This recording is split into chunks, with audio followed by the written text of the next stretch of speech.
Arizona motorcycle tire mounting, motorcycle tire replacement. This is my bike, a 2017 modified Big Dog K9, and I noticed in the garage that it was leaking air on the front tire, and I put some water on it. It was actually right around the base of the valve stem. I mean, I guess I'm lucky that I found it in the garage rather than out on a big trip someplace. But anyway, I'm located in Peoria, which is the west end of the Phoenix Valley. And as I said in one of my prior videos, I got a recommendation to Sideshow Cycles. And so I took the tire off, and this is a good thing to know if you're ever in, you want to replace your tire. If you have any basic mechanical ability, hey, take the tire off yourself. You're going to save yourself a lot of money. And that's what I did. I took the tire off, and hey, I guess if I wanted to, I could figure out how to mount a new tire myself. But hey, who wants to mess around and screw up your rim and everything else, and how you're going to get it balanced right? So some things I bring to the professionals, and I brought it over here to Sideshow Cycles. And this is what the video is about. So enough talking. Let's see what happened when I brought the tire in. Anything special about changing these motorcycle tires?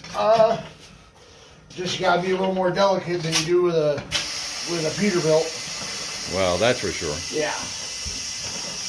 You know, we have things like we have this plastic guard here. Yeah, so you don't mess up the rim. Yeah. There's plastic covers on the jaws so they don't damage the rim. And no matter what kind of tire you're changing, lube is your friend. Yeah.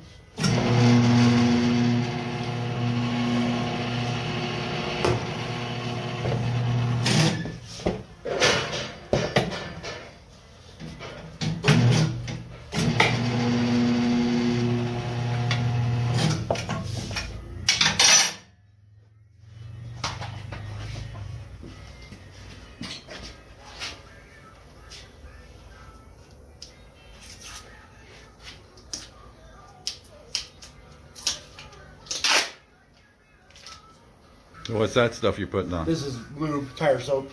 Mm-hmm. Getting ahead of myself, I gotta change the valve stem.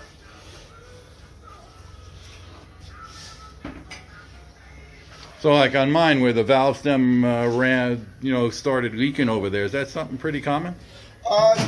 Anything rubber and plastic in Arizona dries out pretty fast. Yeah, that's what I figured. It's a little guy.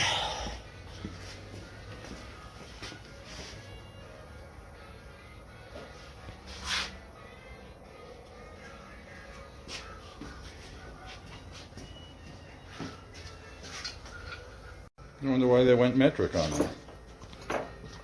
Just the manufacturer of the valve stem. Mm.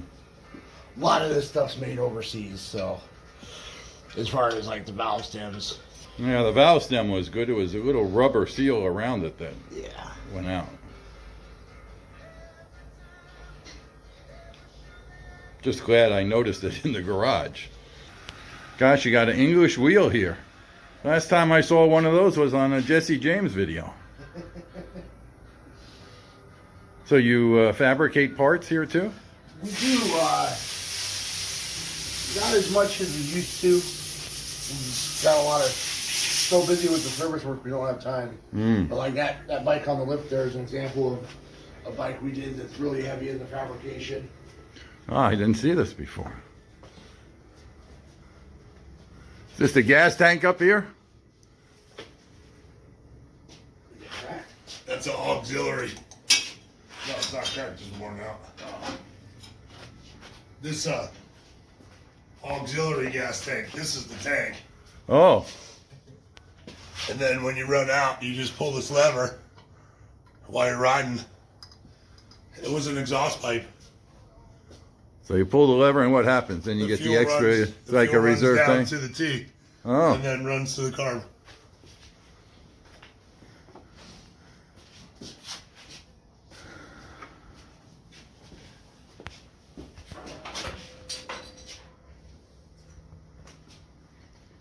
Is this your bike? It was. I sold it to a friend of mine. Yeah, this is what I miss. Gosh, years ago. I like that Kickstarter. Yeah. The bike doesn't start. You don't like it that much. Yeah, well. But yeah, I made every piece on this bike.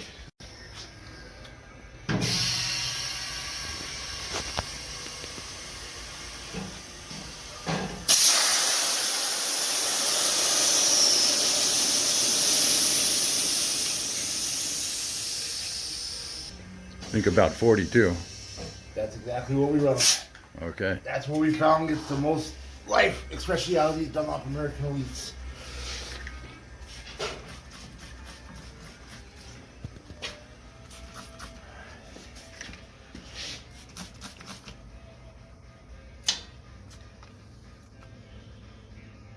I think we're golden.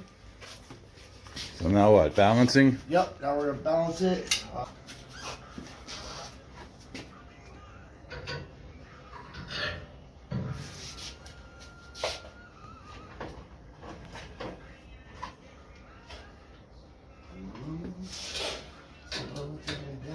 So how's this balance machine work? Magic? No, I'm just kidding. It has sensors in there. It's computer controlled. So as it spins, it reads where the heavy and light spot in the tire is. And then it tells me where it needs the weight. It's a far cry from the old days when they used to do it's kind of like a gravity balance where you actually just put it on a thing and you let the wheel fall down, and was the heavy spot. And you would guess how much weight it needed, and you would go until you get the wheel to stay anywhere without rolling around. Now it's a little more accurate these days. Let's see. Now to 23 to 21. Watch yourself, this is going to spin pretty fast.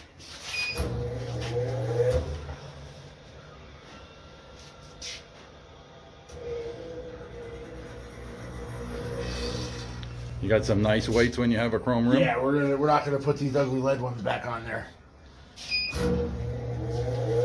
Now hopefully we should see that number get smaller. Which number are you talking about? The number on the machine, so it tells you. Yeah. So this is how much weight it needs. Oh, okay. Which is anything less than 3 is within reason. So is that ounces you're talking about? Yes. Yeah. It's 2 1/4? ounces.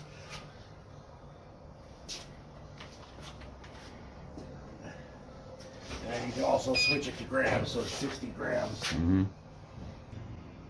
So then you put the right weight on and you run it again and see if it's zeroed out, or? Yeah, anything within 0.25 is considered acceptable. Obviously, we always try to shoot for zeros, but something I do that not everybody else does. Before I put the weight on, I trim the excess adhesive off the ends, so it's not sticking out. It looks a little bit cleaner that way. Yeah.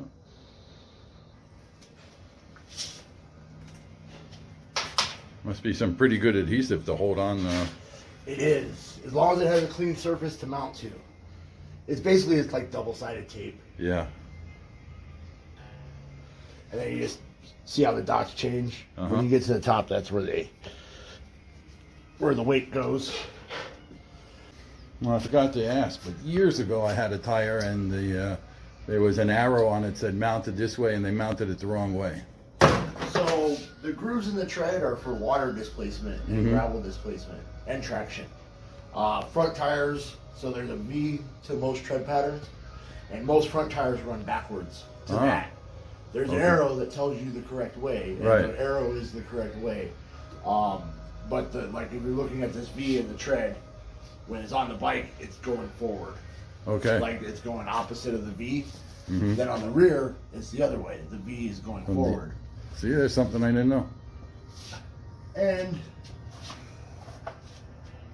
if you ever are going to mount a tire in the wrong place, you got to make the V go the right way. But you should never mount it in the wrong place.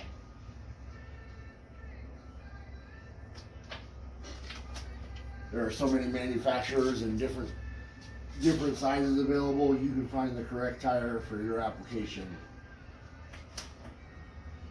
Unless you're one of the weird guys that puts car tires on your bike. Well, I've seen a couple of those, usually on trikes. Well, yeah, those are still actually motorcycle tires on the back of the trikes, the actual Harley trikes, but they are car style.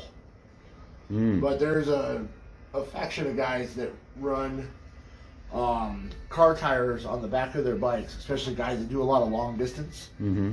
Because they wear longer. Yeah, but then you'd mess up your turning and stuff. It does change the handling characteristics of the bike. They actually have a name for it. It's called the dark side.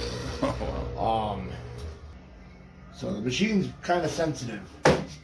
If you're off on your weight placement a little bit, it'll do that, even though you put the weight that it asks for. So what's that number mean now? Wants a half ounce? It wants a half ounce, but really what it wants is for me to move the weights a little bit. Probably about that much.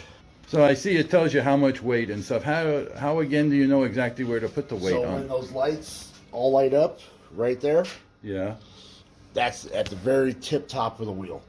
Obviously. So it wants the weights on the bottom then? No, at the very top. Oh, at the very top. Okay. Obviously, there's a little room for perspective. Or that. 0. Hey. There we go. I'm a perfectionist. What can I say? Hey, you did it. Well, because I had the weights that were offset from each other, that looks trashy, especially on the front of a bike. You want to have it look uniform and nice, so I wanted to move them, and it worked out. We're all set then, huh? We are all set. Now it's time for the hard part, which is my favorite part. What's that, paying for it? That's where you got to pay the bill. Yep, that's exactly. Taking the bike out to see how that new front tire feels. Filmed in 360 degrees, you can see some of the effects I get with this great camera. See the description for more details. For this sequence, the camera is mounted on the top of my helmet and is stationary. All the movement occurs in post-production because the camera is filming everything in 360 degrees.